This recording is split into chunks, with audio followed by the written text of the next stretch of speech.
Did it. Hello. Welcome back to the Cleaning Business Life podcast. I am your co host, Jamie Urunko. I am with our host, Shannon Miller, and today we are going to talk about understanding your numbers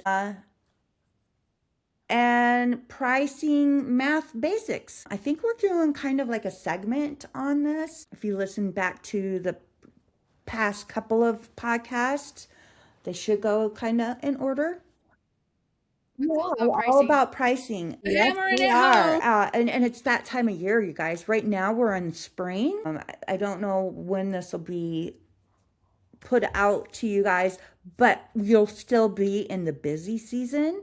And we want to make sure that, especially if you're catching on board now, for next year, you are super ready. Definitely. And when you say I want to know your numbers, when I first got into management in the restaurant industry, looking at a P&L, I had no idea what I was looking at. I had never really I'd had small businesses, but I didn't get to that piece of my business. I just knew how much cash flow I had in, coming out, what my expenses were.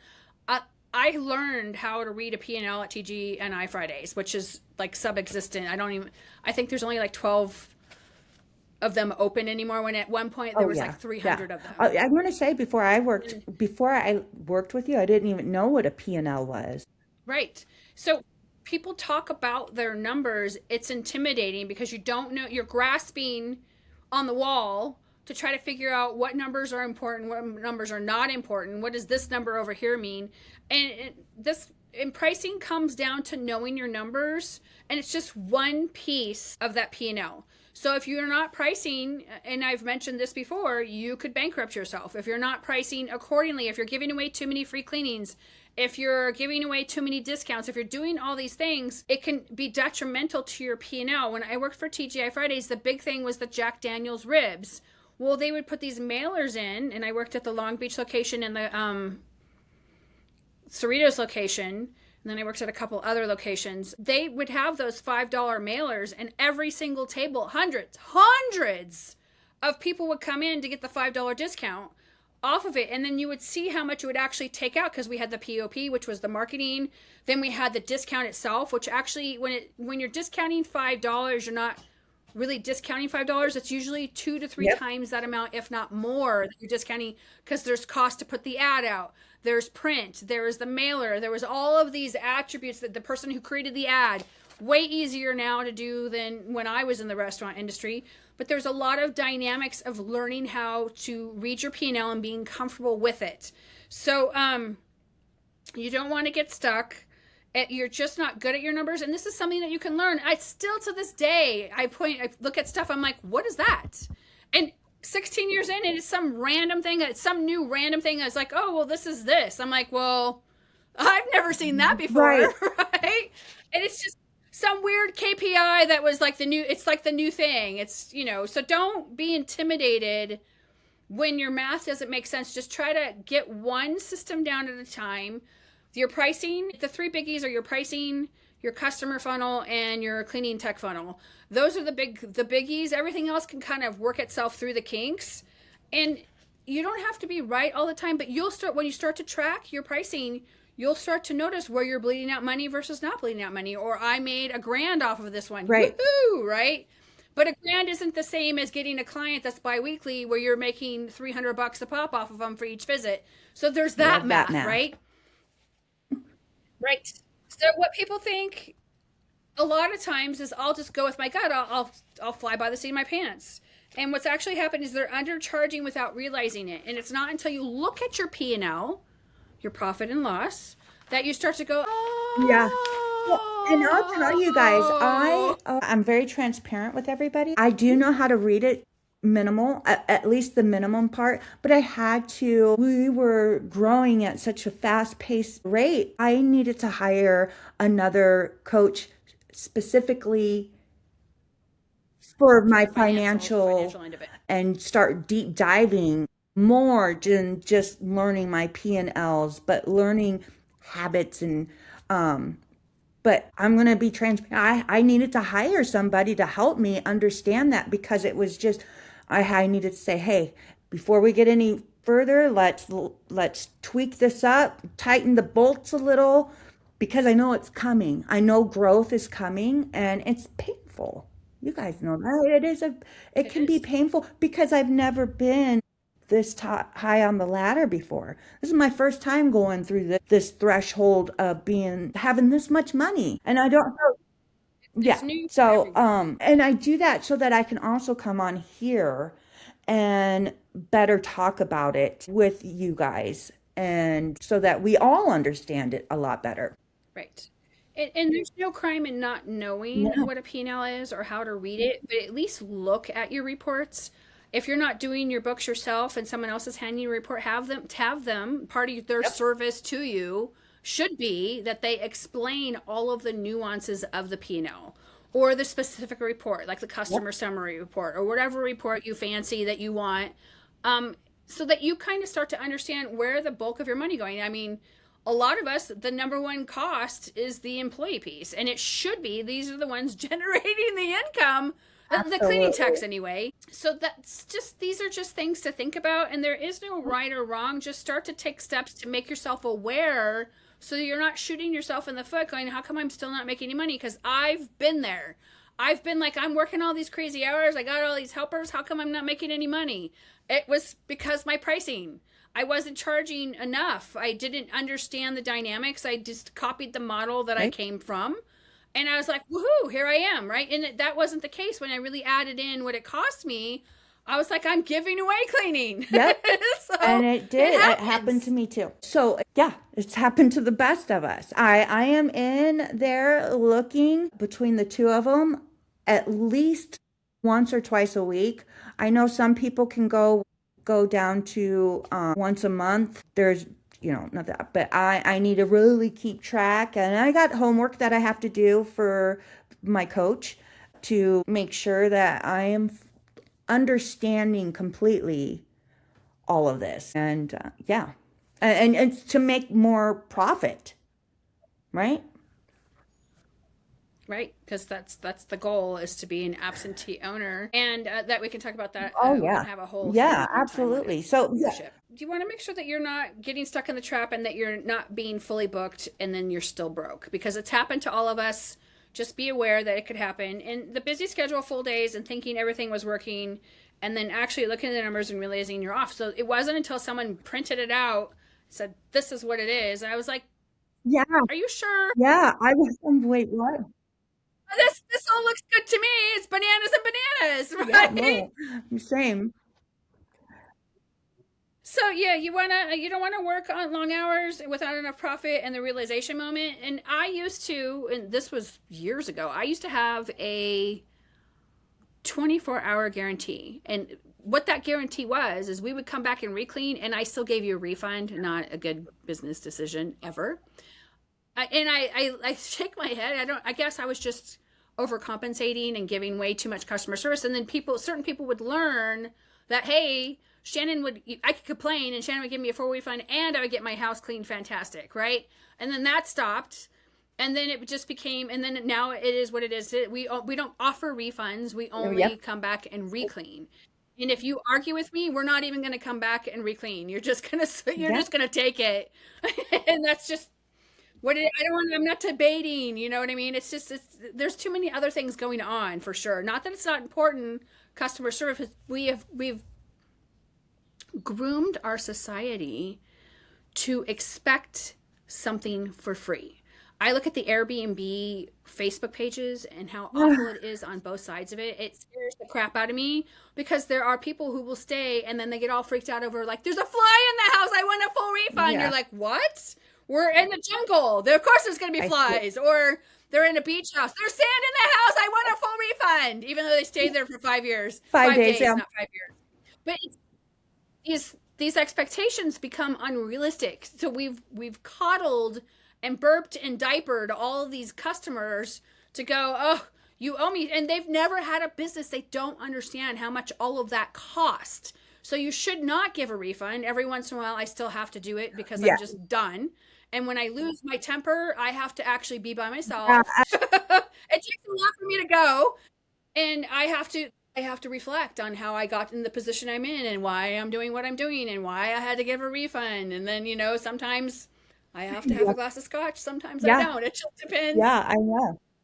on how bad it It was. is, boy, I put my foot down so hard sometimes whenever there's just very rare instances, but I do, and I have given refunds, but there's that thing that's protecting all of us. Like, we'll come back and do a reclaim, but I usually I don't do refunds. But once in a great blue Just moon, says no like you refund. said, I want you out. I want you out Go of my away. headspace. There's too many other Right. people that I need to deal with. Take the refund. You're not on my schedule anymore. And you're And 86 for life. 86.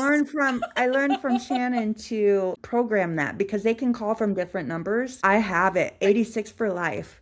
I'll have it in Jobber 86 for Mhm. life. They have a tag. I have a tag. Because I you have won't a tag for remember. that.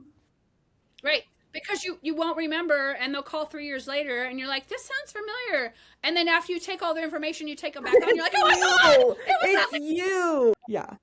How did you slip through the How did cracks? you get back in? Yes. How? But and I see this a lot in the groups too, that it's like, don't be so full of yourself because it's not a flex, you guys, if you're completely booked. That's not a flex. That Right. is, that tells me and Shannon that you're not pricing high enough and you're taking on, Right. everybody's going to, of course, seek you out because you're the cheapest in town, you know? They're going to take advantage of that opportunity. And you're overworked, underpaid, Hmm. Unappreciated. and the math is not mathing anymore, you know? Right. And it's a trap. It is a It is a trap. trap. So busy schedules, full days, thinking everything was working, and then actually look at the numbers and realize that something is off. Right.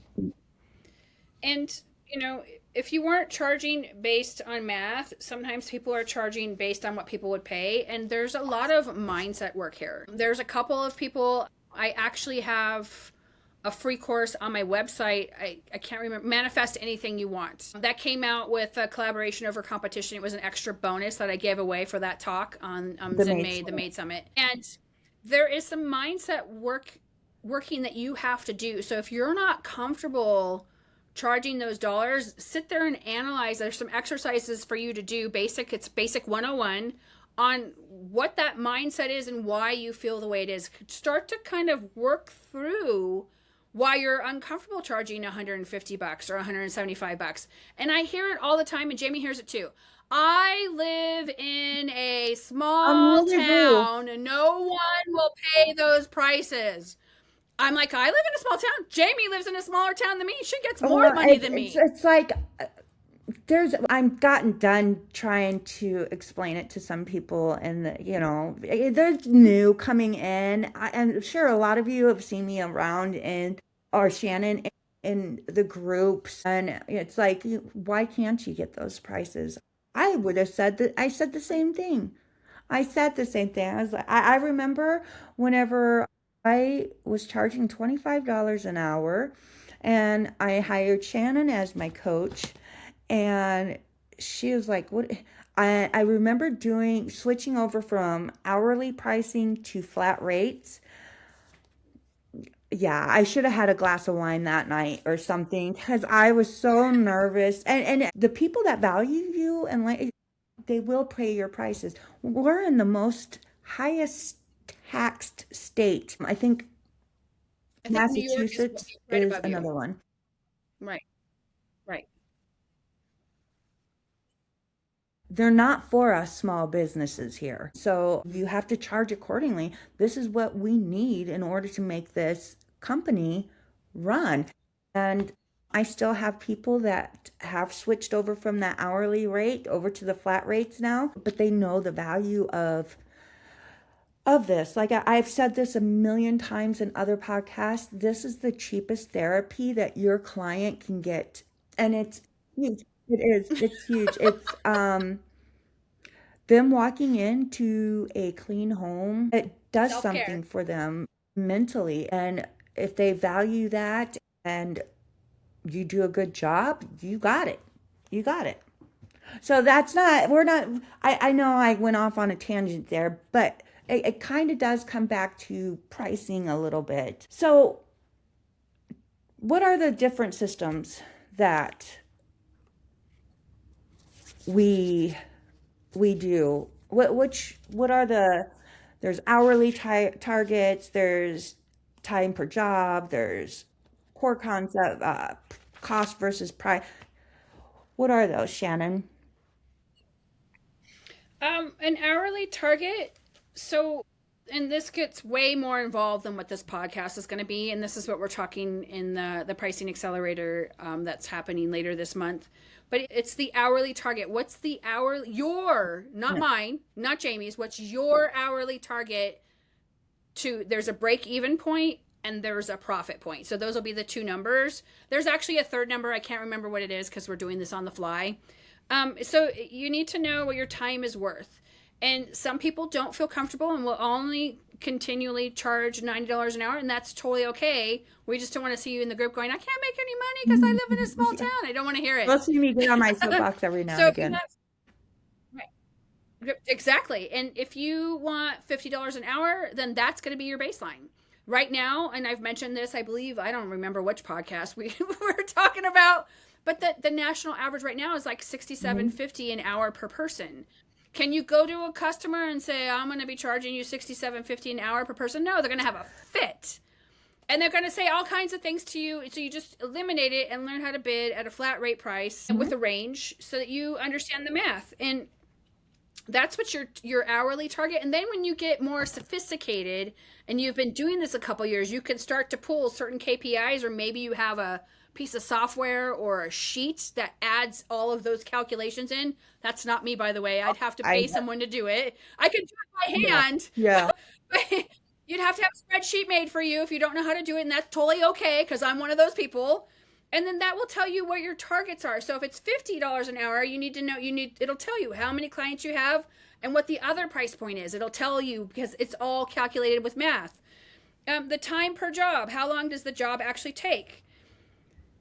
600 square feet an hour, professional cleaning person is going to be able to clean. When they get good and they're more seasoned, guess what? They can do 800 to 1,000 square feet an hour. And you're like, no way. I'm like, yes, they can. They can. But that takes a while to get there. But the goal should be pricing at 600 square feet an hour, right? So if you have 1,500 square feet, right, hypothetically, $50 an hour, if we did 500 square feet for easy math, that would be 3 hours. We all know that 1,500 square feet isn't going to take 3 hours, especially once you learn the house or the cleaning tech learns the house. It's going to go down to 2.5 hours. You just gave yourself a price increase, a raise, right? So the time per job, you decide what the time per job is going to be, not the client. When you're charging hourly, guess what? It benefits the customer, not you. And then the cost versus the price, that's what it costs. So you have your labor, right? You have the payroll taxes, workman's comp, general liability.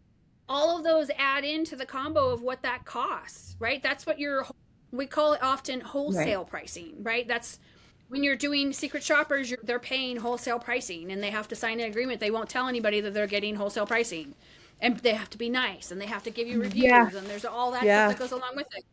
So your labor, supply, and your overhead, and then if you're lucky and nothing gets screwed up, you have the profit. So if you don't know your numbers, you're guessing your pricing. And so this isn't complicated. It's just something people avoid. Right, because they don't teach it. I wish when we became housewives or domestic engineers and we started to do this, I wish that they would treat households, because it technically is, as a business. You get a P&L every month. You look at, we used to do it, they called it balancing your checkbook back in the day.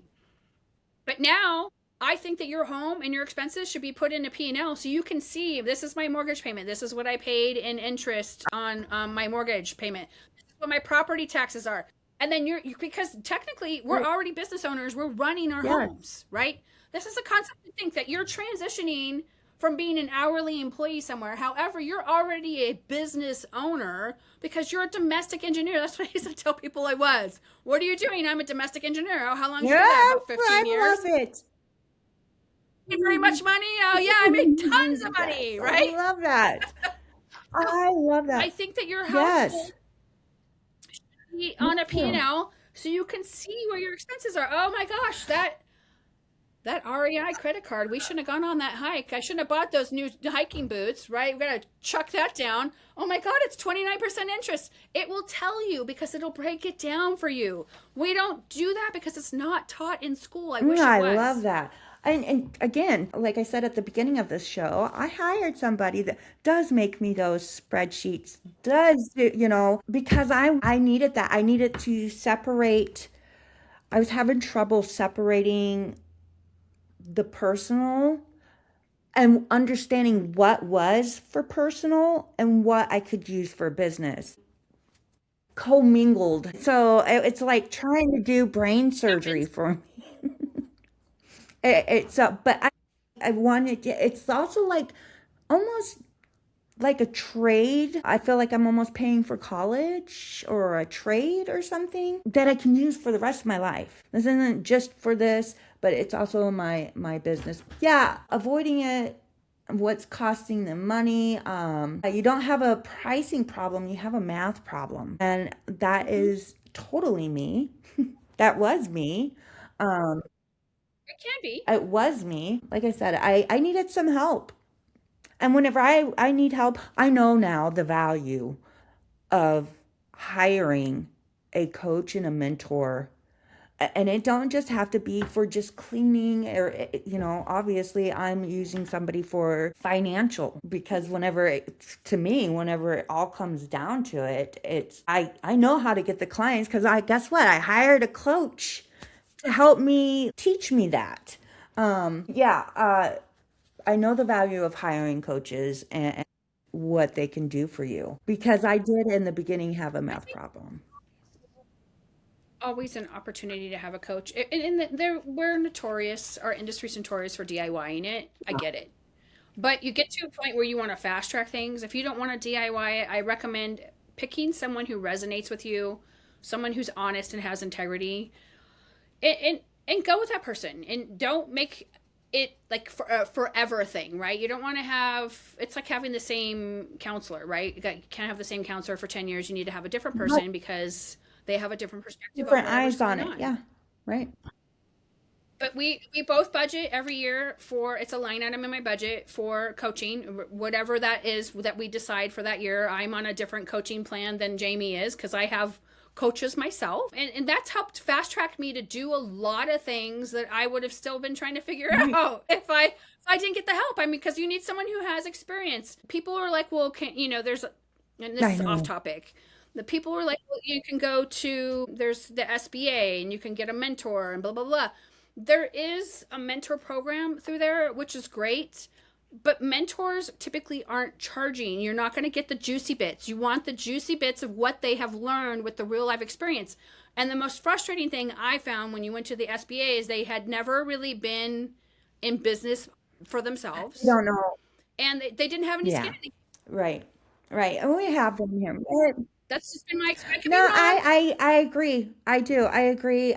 I do agree that they do offer a lot of different classes to help you, but I do I've agree taken whenever some it of them. comes to mentoring, it's like, well, what business did you own? Do you care to, because I've never owned a business. I'm looking to be in the room with businesses that are, million, 2 million, because that's where I want to be, right? And gross revenue. That's where I want to be. So ask questions now. I know how to ask questions and make sure, like, are you there? But yeah, I agree about that. Definitely. So if any part of this is where you're feeling overwhelmed, that's exactly why I built the Pricing Blueprint Right. Masterclass 1.0. It's legitimately And 10 it's, bucks off my website, yeah, Clean Freaks University, because we simplified this and walk you through it step by step so you actually understand certain numbers. This is the starting point. It's not going to give you all of the KPIs or anything. It's a very basic rundown on how to price to get the math behind the thought process of what you're Right. doing. Yeah, because once you understand it, everything else starts getting easier, you guys. And that's probably Because then you right. Yeah. That's probably what most people are doing without realizing it. totally. So what if I'm not good at my numbers? What if is that where we're at? What if Yeah. I'm not good with my numbers, right? And what if it feels overwhelming? And do I really need to know all of this? Yes, yes, Absolutely and you do. yes. Absolutely you do. Right. You don't have to be good with your numbers initially, but you have to have some Right. basics. Well, I think, okay, I can use this as an experience. Before, whenever it was littler, my business was little, I could, I could manage it. I felt like I was comfortable enough that I knew what I was doing. But as it started growing and more money was coming at me, I got really, really scared. Like, I won't say imposter syndrome, but kind of something like that. But I've also gotten to where I was getting analysis paralysis. Like, I was analyzing everything before I could pull the trigger to make a move. And I knew that was not something that I needed to do. And yes, you absolutely have to know all this stuff. Just a little bit in the beginning. But as you scale and grow, they even have those courses for QuickBooks. You might have to pay for them, but it's like from the SBA, like a 7 or 6 part series, um, you know, before you start scaling, just so that you can get an idea of what you need to read. And then later on, then you can go with your KBIs and all that stuff and learn your pipeline and where's your bottlenecks and down the road. Yeah. One layer deep. Go, Libby. Go, Libby. Oh my gosh. So you don't need to be good at math. You need to be willing to look at it and take it in steps. It doesn't have to be all done at once. When I first got into the cleaning industry, I'm dating myself. I took a college course on QuickBooks. I wanted a basic knowledge of what I was talking about because, the only math I got was my mom balanced her checkbook. I had balanced my own home. I had had other businesses, but they were micro businesses. They weren't like Right. big, big, big. What I consider micro businesses, that might be a different story for you, because my price point's a little different than yours. But that way, it gave me some basics on what a deductible was, what this was, why this is considered this, and gave me some roundabout information. Has it changed over time? Oh Mhm. my gosh, has it changed? Do I like to do it all the time? No, but at least if I'm looking at something, I have an idea of what I'm looking at. I'm Right. not You need to guessing. peek in there and on your whatever you're using to track your numbers at. We use QuickBooks and And I can't I'm in tell you. there. I am in there and I am asking questions if I don't know it. I am looking at our P&L from this quarter, this year, from last year's quarter, and how we can fix that. You need to be in there looking. You do. Your person, if you're not doing your books yourself, your person should be giving you reports regularly. Make sure that you're checking with whoever that is, your bookkeeper or your accountant or your CPA, so that they are giving you the information you need. Because if a huge opportunity lands in your lap, you won't know if you can afford to do it because you're going to have to cover payroll. You're not going to get paid for 30 days or whatever's going on with your business. So that's super Yep. important so that you understand, hey, why am I spending 8 grand in advertisement? I'm not getting any ROI. And people are like, what's Yes. ROI? Return on investment. So there's all of this stuff that's swirling around. So just take it in small incremental steps. You don't have to No. take a college course. Things are way easier now. You can go into the small business administration. I think it's like $12 a class. It's If pretty they even economical charge, there considering, are a lot of free right? Sometimes you resources can get out them for there, free. but you do need to be aware. You do need to have a little bit of idea of how to read your P&Ls. Not every single thing, but you do need the Right. important numbers until you start getting up there, and then you'll start nerding out on it like I am. It just, That's yeah, it okay is. too.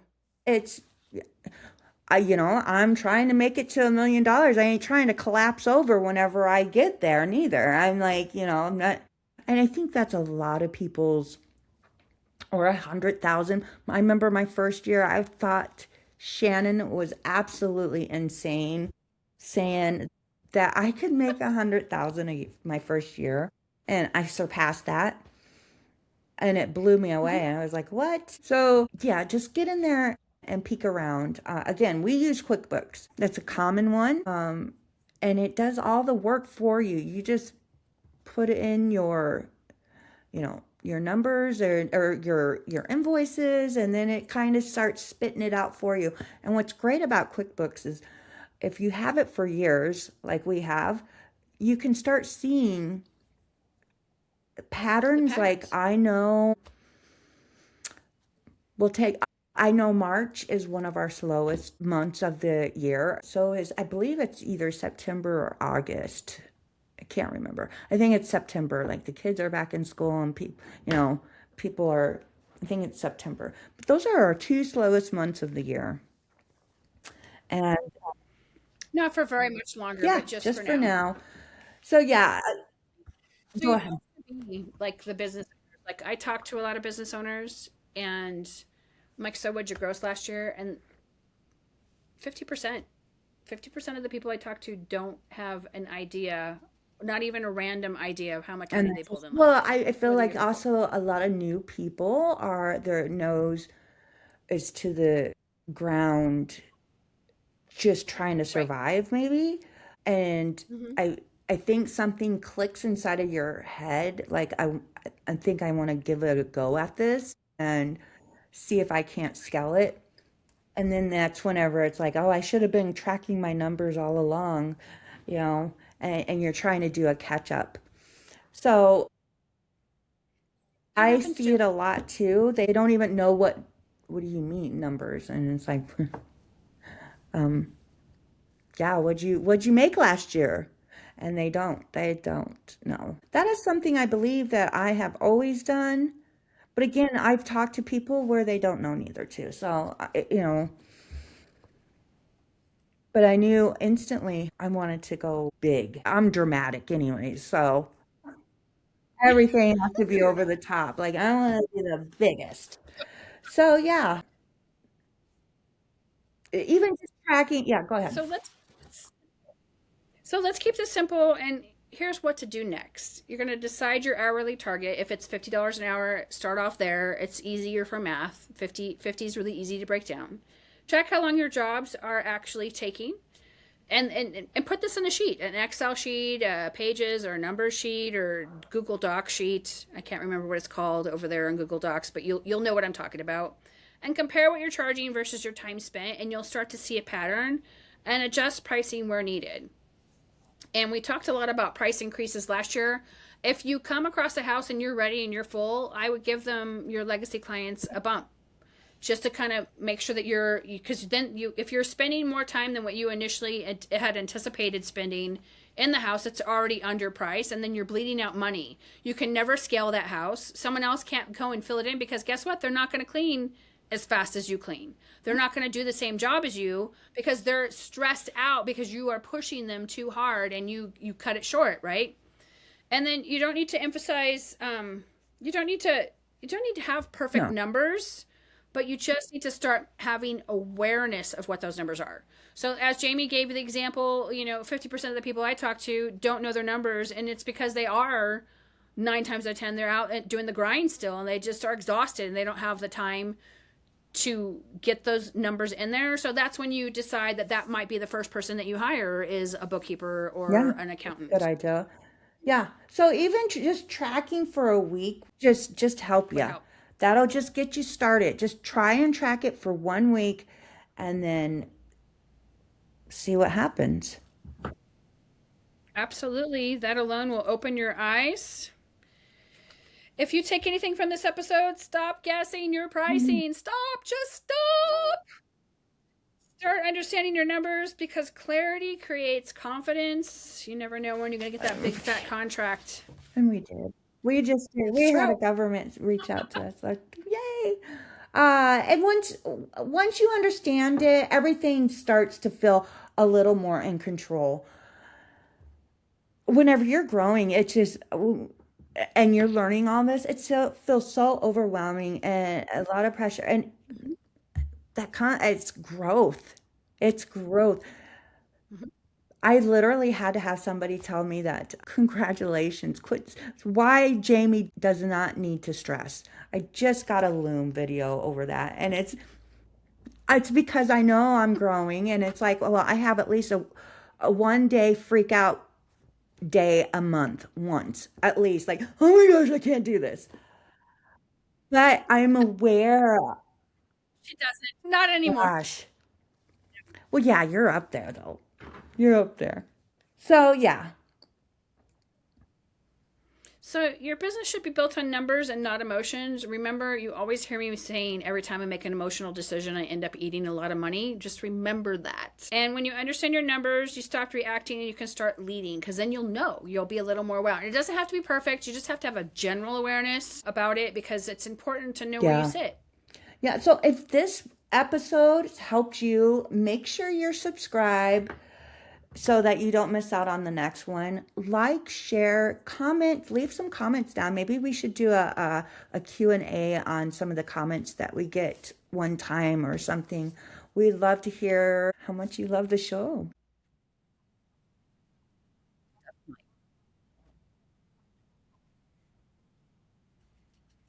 Definitely. So if you're ready to fix your pricing and actually understand your numbers, check out the Pricing Blueprint Masterclass 1.0. We walk you through this step by step so you're not guessing. As always, we love you. Farewell. Talk to you guys soon. Bye.